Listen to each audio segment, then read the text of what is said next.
அனைவருக்கும் இனிய முதலீட்டு வணக்கம். நான் செல்வத்தின் முகவரி சி. சரவணன் பேசுகிறேன். இன்றைக்கு நம்ம பார்க்க போகிற விஷயம் சம்பளத்தில் எவ்வளவு செலவு செய்வது சரி. இப்போ பலருக்கும் பிரச்சனை என்னென்னா, நிறைய சம்பாதிக்கிறாங்க.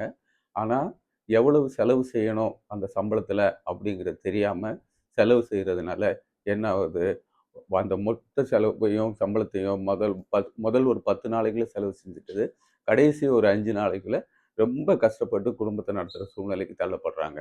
இதுக்கு என்ன பண்ணணும்னா, நம்ம சம்பளத்தை ஒரு 3ஆ பிரிச்சுக்கணும். 3ஆ பிரிச்சுக்கணும்னா ஒரு 50% தனியாக வச்சுக்கணும். அதுக்கப்புறம் ஒரு 20% எடுத்து தனியாக வச்சுக்கணும். அதுக்கப்புறம் ஒரு 30% எடுத்து தனியாக வச்சுக்கணும். இந்த 50%ங்கிறது என்ன வச்சிங்கன்னா, நம்மளுடைய அத்தியாவசிய தேவை.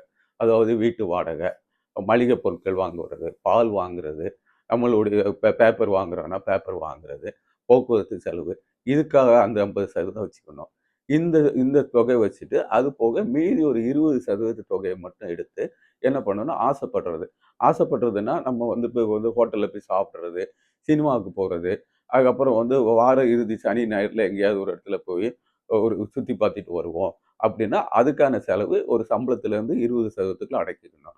அதுக்கப்புறம் மீதி ஒரு 30% இருக்கிறது கட்டாயமாக நம்ம சேமிக்கணும். அந்த சேமிப்புங்கிறது பிள்ளைகளுடைய கல்வி, உயர்கல்வி, கல்யாணம், நம்மளுடைய ஓய்வு காலம், இதுக்கான செலவுகளாக இருக்கணும். ஒரு சொந்த வீடு வாங்கணும், சொந்த கார் வாங்கணும் அப்படிங்கிற விஷயங்களுக்கு கூட இந்த இதை நம்ம பயன்படுத்திக்கலாம்.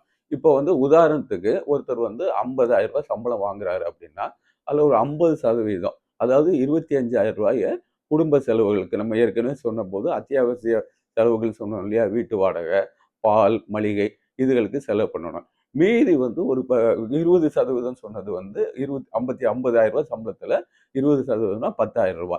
இந்த 10,000 ஆசைப்பட்டதற்கு, அதாவது வெளியில போய் ஹோட்டலில் சாப்பிட்றது, சினிமாவுக்கு போகிறது, மற்ற விஷயங்களுக்கு அந்த செலவுகளை செய்ய வேணும். மீதி நம்ம ஒரு 30% இருக்குது. அந்த 50,000ல் 30%ங்கிறது 15,000.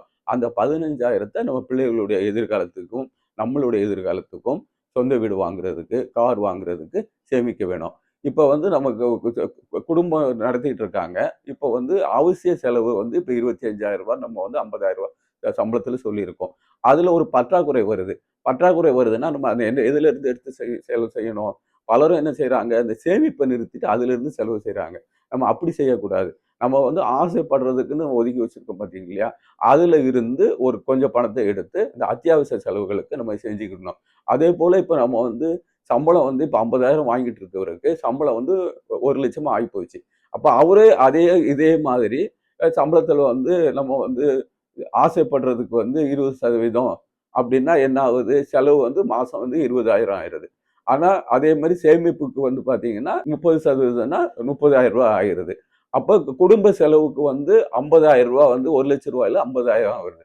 அப்போ ஒரு குடும்பத்துக்கு 50,000 நமக்கு செலவு தேவையில்லாத செலவு இருக்கும். ஏன்னா நமக்கு சம்பளம் கூடும்போது அந்த அளவுக்கு செலவு கூடி இருக்காது.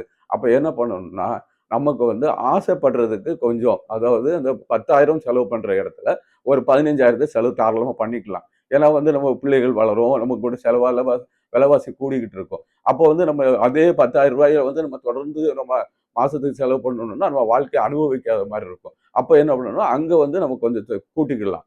அதே போல அந்த இது இருக்கு இல்லையா, நம்ம எதிர்காலத்துக்கு சேமிக்கிறதுக்கு 15,000 வச்சிருக்கிறோம். அந்த 15,000 அப்படிங்கிறது 30,000 இருக்கு ஒரு லட்ச ரூபாய் சம்பளத்துல.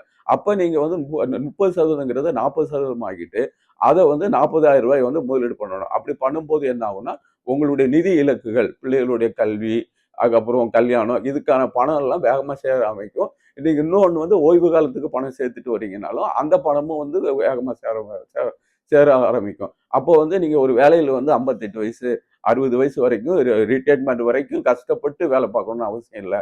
ஒரு 52 வயசு 55 வயசுல நீங்களே பணி ஓய்வு பெற்றுட்டு அதுக்கப்புறம் பிடிச்ச வேலையை நீங்க செய்ய ஆரம்பிக்கலாம். அதாவது சம்பளம் கூட கூட இந்த சதவீதத்தை நீங்க கொஞ்சம் மாற்றி அமைச்சுக்கணும். இந்த மாதிரி விஷயங்கள்ல உங்களால சரியா பண்ண முடியல அப்படின்னா ஒரு நிதி ஆலோசகரை கலந்து ஆலோசிச்சு, அப்போ எனக்கு அவசிய செலவுகள் என்ன இருக்குது அப்படிங்கிறது பார்க்கணும். நம்ம சம்பளம் கூட கூட நம்மளுடைய வாழ்க்கை முறை, அதாவது லைஃப் ஸ்டைலை இன்க்ரீஸ் பண்ணிக்கிட்டு நிறைய செலவு செய்ய ஆரம்பிச்சுட்டு சேமிப்பு அதே அளவில் வச்சுக்கிட்டு இருந்தோம்னா நம்ம கடன் வாங்க வேண்டிய சூழ்நிலைக்கு தள்ளப்படுவோம்.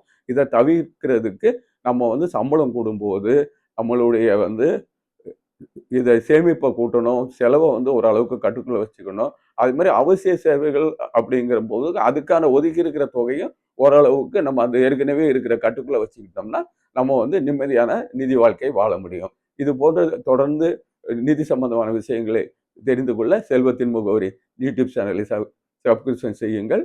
இதுக்கு வந்து தொடர்ந்து பாருங்கள். நன்றி, வணக்கம்.